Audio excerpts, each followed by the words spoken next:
All right, hello everyone, it's silverkyle, and today I'm going to be going over my thoughts and impressions on the state of play that occurred today from Sony. That is on June 2nd, 2022. Finally, a new video game video. I haven't done one of these in a really long time. Granted, this is by far the month to be talking about video games with Summer Game Fest that is occurring in lieu of E3. Once again, no E3 this year. Understandable, considering everything that's been going on. And Summer Game Fest is doing a pretty good job replacing E3. For one, if you look at even before the pandemic started, the last few E3s, a lot of the companies, Sony being one of them, wasn't doing the conferences anymore, and they weren't bringing their A games either. A lot of the companies, it just didn't feel like E3 of old, like a decade ago and before that. And that's partially right now, obviously because of the pandemic, but also because we're in a new generation of consoles, and that it might have taken X amount of time last generation. Now it takes a little bit longer, especially with everything that's going on, but also because we're in a new generation, and that's just where the industry is at this point in time. And having said all that, we got a half-hour state of play, and when it ended, I was like, oh, that's it. Like, for some reason, I know all of this that I just mentioned here, and I still expected a longer, like 45 minutes, maybe an hour. I don't know why I was thinking those crazy thoughts in my mind, but I expected more from this, and it was still a solid half hour. The only thing is that I find that the state of plays, Sony doesn't have the same kind of presentation. You might have a really good lineup, the content might be really good, like the games, but the actual presentation doesn't feel like as much of a big deal. I find Nintendo is a pro at it with their Nintendo Directs. Even for the smaller ones, it still kind of feels like a little bit of a big deal because of the way that they present it. I didn't get that with this, even though I still pretty much enjoyed a lot of the things that they showed here. Let's dive into that right now. All right, they started off. Perfect example of starting off with something really strong, that the content is really awesome. Resident Evil 4 coming out March 24th of 2023 next year. In less than a year from now, we're going to be playing the remaster of Resident Evil 4. It looks absolutely phenomenal. Resident Evil 4 is the only I've played a bit of the other ones too, but I've played probably the most out of Resident Evil 4. And Resident Evil hasn't necessarily always been my cup of tea, but I'm really looking forward to this. I would kind of want to go back and get the Resident Evil 1, 2, 3 that they've done. Nemesis, I remember when Nemesis first came out, that was such a big game. I mean, how old would I have been? I feel like I was like 12 or 13 when that came out. And that was just like one of my friends. It was so weird. He would come to school every once in a while to show off like his game.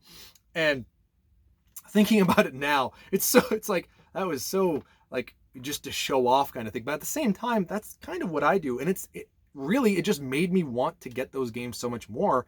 It's a materialistic thing. But it kind of creates that like, oh, that FOMO feeling of I need to get that because it looks so cool. I would look at the case and it was all a big deal. He did that for Dino Crisis too.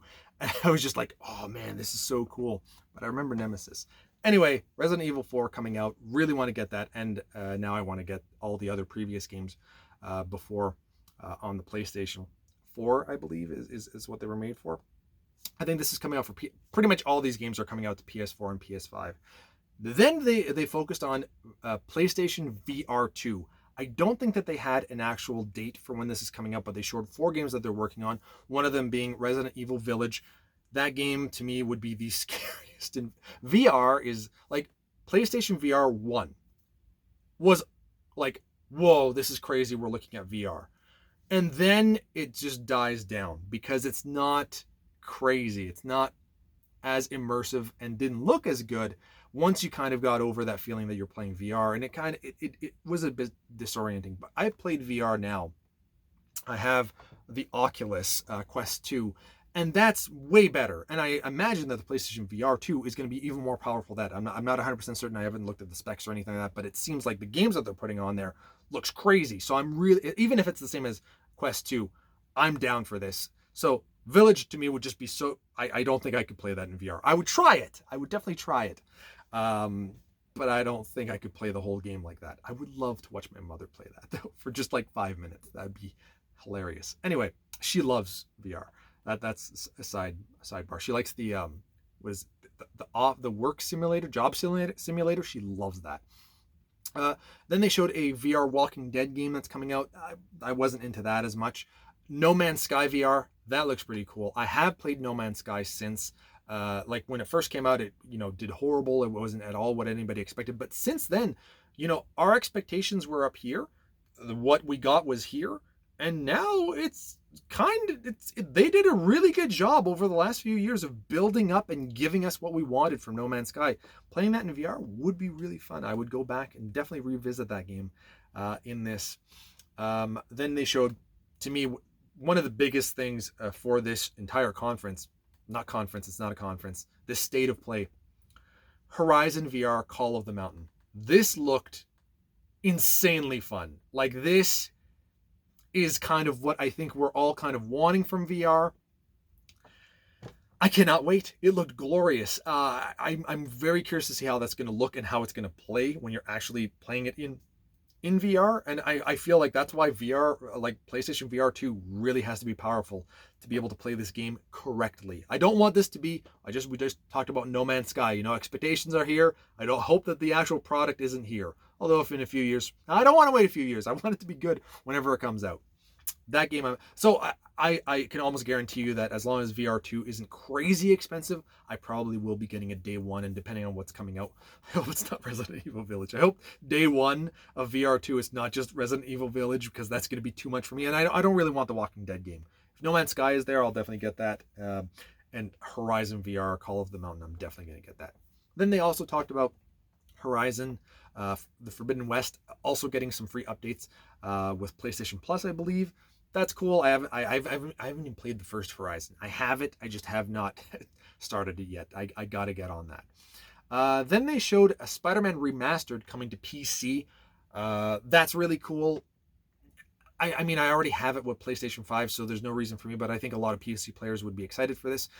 I will say, though, that just seeing that game again, that was an incredible game. And the gameplay that they showed, freaking awesome. I cannot wait for the sequel to that, like the official Spider-Man 2. We did get Miles Morales, and I have played it, and it's fun, but I cannot wait for the actual Spider-Man 2 sequel. Next up, they showed Stray coming out July 19th, which is like the little game of a cat going about this futuristic cyberpunk world. And the noises that you get from the cat and what it's doing as it jumps, it goes. It makes little noises. It's so simple, but if you like cats, I'm a huge cat person. I like dogs too, but cats are my jam. So I need to get this game. This looks so. I think it might, after a few hours it might wear off, but granted, it might just be a short game like that and not overstay its welcome. So I definitely have to check this game out. Then they had the Callisto Protocol, and I probably should have looked it up to see if it actually is related to this game, because I haven't played any of it yet. But I thought this was Dead Space. I was like, 100% this is Dead Space. Like, all the monsters looked exactly like the monsters from Dead Space, the guns, the movement. And then they called it the Callisto Protocol, which, if I played the games, maybe is actually something from the games. I just wanted to give my thoughts and impressions right away after the video ended, and I didn't do any other research. So you're just getting this right off the cuff. I feel this is Dead Space still, but just called something else. Either way, there's a lot of, if it's not tied to Dead Space, there's a lot of inspirations for that, because it looks exactly like it without me even having ever played the games. And I will say that this game freaking looks like next gen. I know we're in the current gen of PlayStation 5, Xbox Series X, but man, I have not seen or played really any games that really made me feel like we're in a new generation of consoles.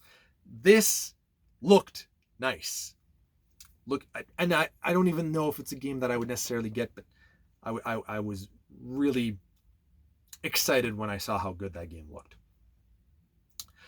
Next up, they showed roller drome, some kind of cell-based, cell-shaded game that kind of looks like Tony Hawk kind of thing. It looked okay, probably not my cup of tea. That's coming out on August 16th. Then they showed, I think it was Eater Nights. Now I'm not even 100% certain anymore. Which is coming out early 2023, which looks like some kind of anime Persona 5 action dating simulator coming out. I'm I'm curious about this one. This is something that I might pick up. Maybe not day one necessarily, but I will look into this. I probably should play the Persona games before I dive into something like this, but everything that I've seen for Persona games looks like something that I would be interested in, and this has some similarities to that as well. Probably not going to, well, I should, no, I'm not going to say that. Anyway, next up they showed Street Fighter 6 coming out 2023, and this looked good too. As far as Street Fighter goes, it looks like there's a little bit more of a story mode to this. I haven't played a Street Fighter since maybe Super Street Fighter 4 is the last one that I played. So I'm curious. I might get this. Not day one at all, but like if it hits the $20 range, I'll probably pick it up and give it a shot. Then they said they're going to show you 2 indie games, and I was like, okay, well it's only 2. That's not too bad. I generally don't care for indie games. They showed Tunic, which I am curious about getting, and I can get it on Game Pass, but they are getting it on PlayStation now. I think it was September 16th, September 22nd. I can't remember the exact date, but September of 2022, it's coming out for the PlayStation. That game I will probably try out on Game Pass. And then they also showed Season A Letter in the Future, which is coming out autumn 2022. This one did look interesting. I liked the look of the game. Maybe just riding the bike looked really fun. I need to see more details about this game. Once in a while, games like this, like Firewatch, for example, I absolutely loved. There are specific indie games here and there that are totally worth your time, more than the AAA games sometimes, if you want to just experience something that is completely different and sometimes really either gameplay, create a very different, unique gameplay, or Firewatch, for example, where it was really story driven, and one of the better stories that I'd ever seen, where I felt like the ending of that game, like as you're progressing and your paranoia just goes to an all-time high, was so much fun. Loved Firewatch. And then they ended it with Final Fantasy 16. We saw a trailer coming out summer of 2023.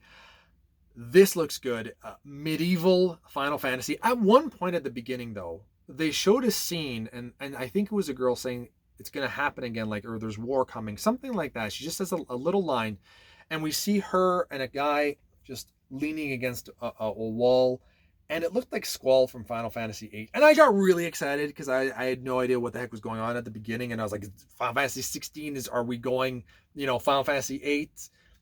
8 plus 8 is 16. Are we revisiting? It's not. I don't think it's that. And then I think they showed that character later on, and it didn't look like Squall anymore at all. I was like, darn. But I'm still super excited for this game. They showed a lot of the summons, and the summons looked beautiful.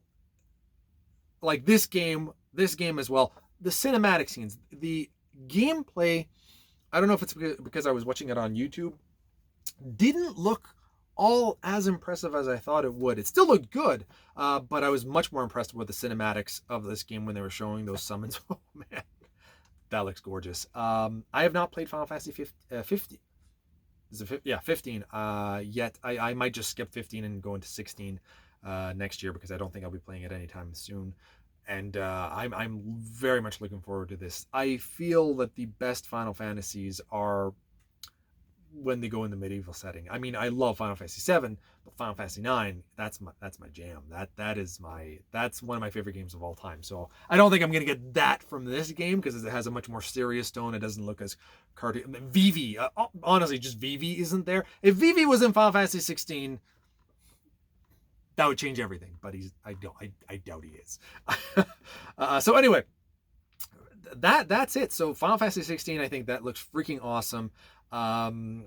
Eternights, I believe it's called Eternights. I don't even remember now.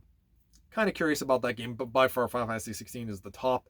The Horizon VR to me looks really big, and I think Resident Evil 4 is one of the bigger announcements here that we have from the state of play. I feel like they could have loaded it with a little bit more, but pretty much everything that was shown here is at least good. Or mediocre good, not mediocre good, and then there's good over here, and that's where some of the other stuff, and maybe even great for some of this stuff. I mean, Final Fantasy 16 and that Horizon VR looked freaking awesome. So that's it. Let me know in the comments below if you were excited about any of this, and what else you're looking forward to from Summer Game Fest. Thank you all for watching. You have been bearded in Beardage.